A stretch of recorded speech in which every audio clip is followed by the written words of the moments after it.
అలాగే నా నిర్మాతలు అల్లు అరవింద్ గారు, అశ్విని దత్ గారు, కెఎస్ రామారావు, శ్యామ్ ప్రసాద్ రెడ్డి, జెమినీ కిరణ్, తమ్మారెడ్డి భరద్వాజ్ గారు, అలా యంగ్ ప్రొడ్యూసర్ విక్కీ అండ్ పాత్రికేయ మిత్రులకు, అలాగే నా బ్లడ్ బ్రదర్స్, బ్లడ్ సిస్టర్స్, నా హృదయపూర్వక నమస్కారం. సో ఫస్ట్ ఆఫ్ ఆల్ ఈ ఈవెంట్ ఇంత గ్లామర్గా, ఇంత మెమొరబుల్గా ఉంది అంటే దానికి ప్రధానమైన కారణం నా మిత్రుడు అమీర్ ఖాన్. అమీర్జీ, thank you so much. And with a small message and a phone call you made it, and your presence made this moment as a memorable moment. Really, thank you so much. And I never forget this gesture from your side. And about Guinness Book of World Records, then ఊహించండి. I never expected, never dreamt about Guinness Book of World Record, because Guinness బుక్కి మనకి ఏంటి సంబంధం అనే ఒక ఆలోచన ఏమైనా ఉంటుంది కదా సహజంగా. అలాగే నాకు అలాంటి ఆలోచన ఏమి లేదు. అలాంటిది నేను ఎదురు చూడనటువంటి ఒక గొప్ప ఆనర్ ఈ రోజున నా జీవితంలో నా ఈ సినీ ప్రస్థానం సంబంధించి తారసపడినందుకు ఆ భగవంతుడికి, దానికి కారణభూతులైన మా దర్శక నిర్మాతలకు, నా అభిమానులకు ఎప్పుడు నేను రుణపడి ఉంటాను. Thank you so much.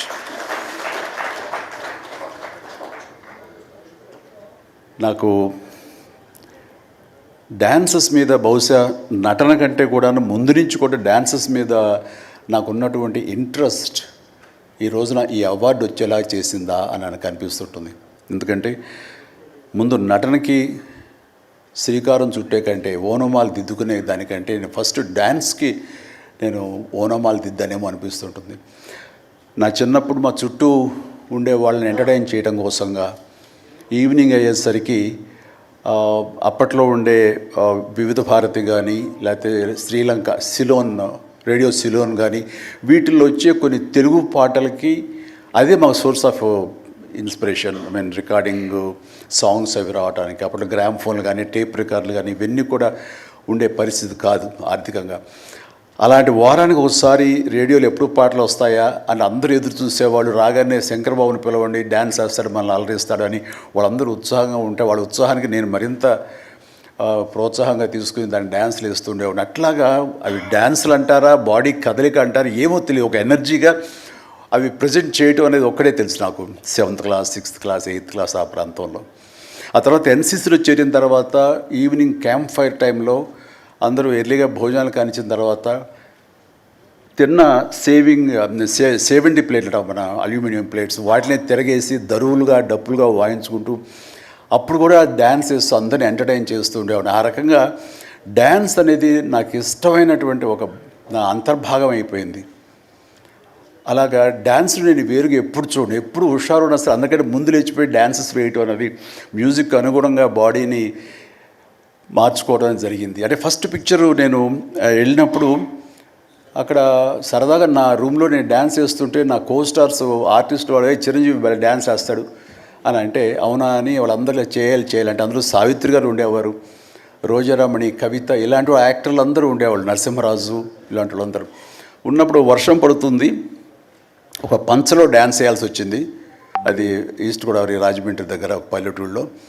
ఆ పంచలో జల్లు పడుతూ కూడా మొత్తం తడితడిగా ఉండింది. అయినా సరే డ్యాన్స్ అడగడం పాపం ఎవరైనా సరే వెంటనే ఎలాంటి ఇన్హిబిషన్ లేకుండా చేయటం అనేది నాకు అలవాటు. అలాగే టేప్ రికార్డ్ డ్రాయింగ్ చేసి అప్పట్లో డ్యాన్స్ చేస్తున్నాను. మధ్యలో కాల్ జారి కింద పడిపోయాను.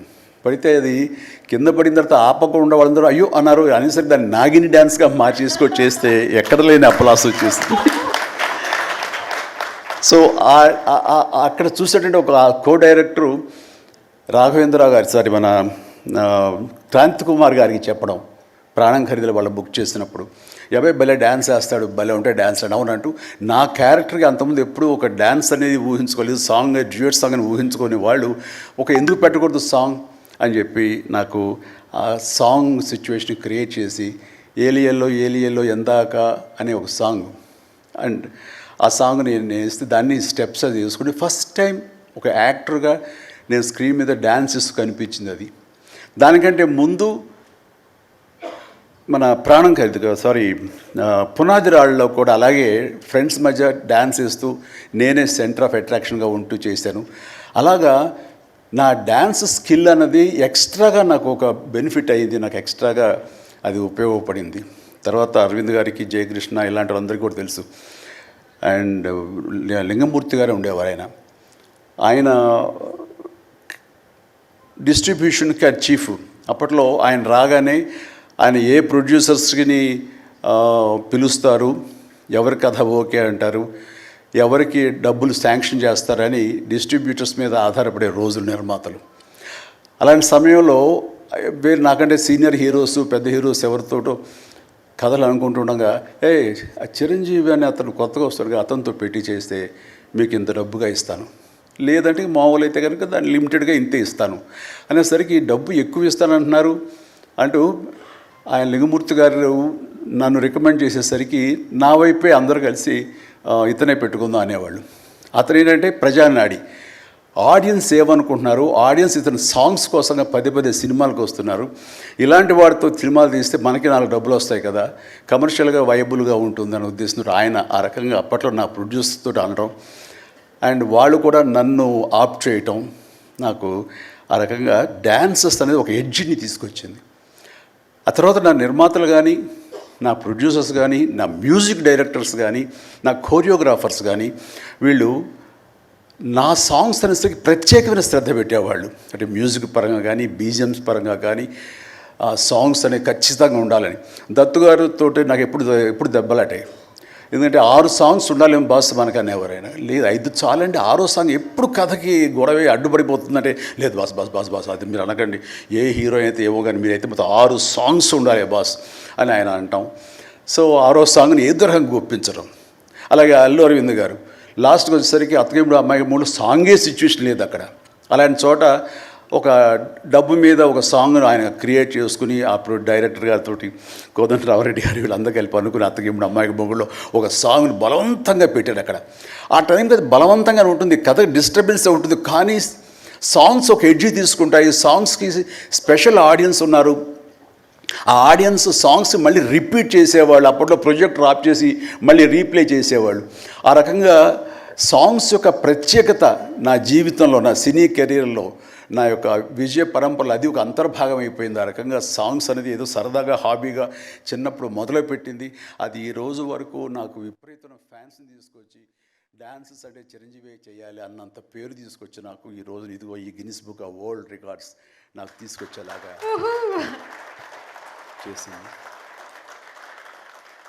సో ఇది నిజంగా అనూహ్యమైంది. ఏదో నటనకు వస్తుంది అన్నారు, వస్తుంది. అలాగే పర్సనాలిటీకి, మన సీనియారిటీకి అవార్డ్స్ వస్తాయి అనుకున్నా వస్తున్నాయి, అన్నీ అవుతున్నాయి.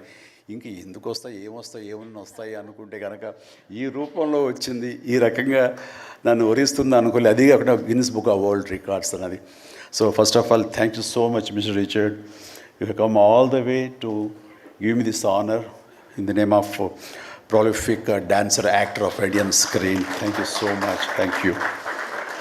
And then ఇంతకు మించి నేను ఎక్కువ ఏమీ చెప్పలేను.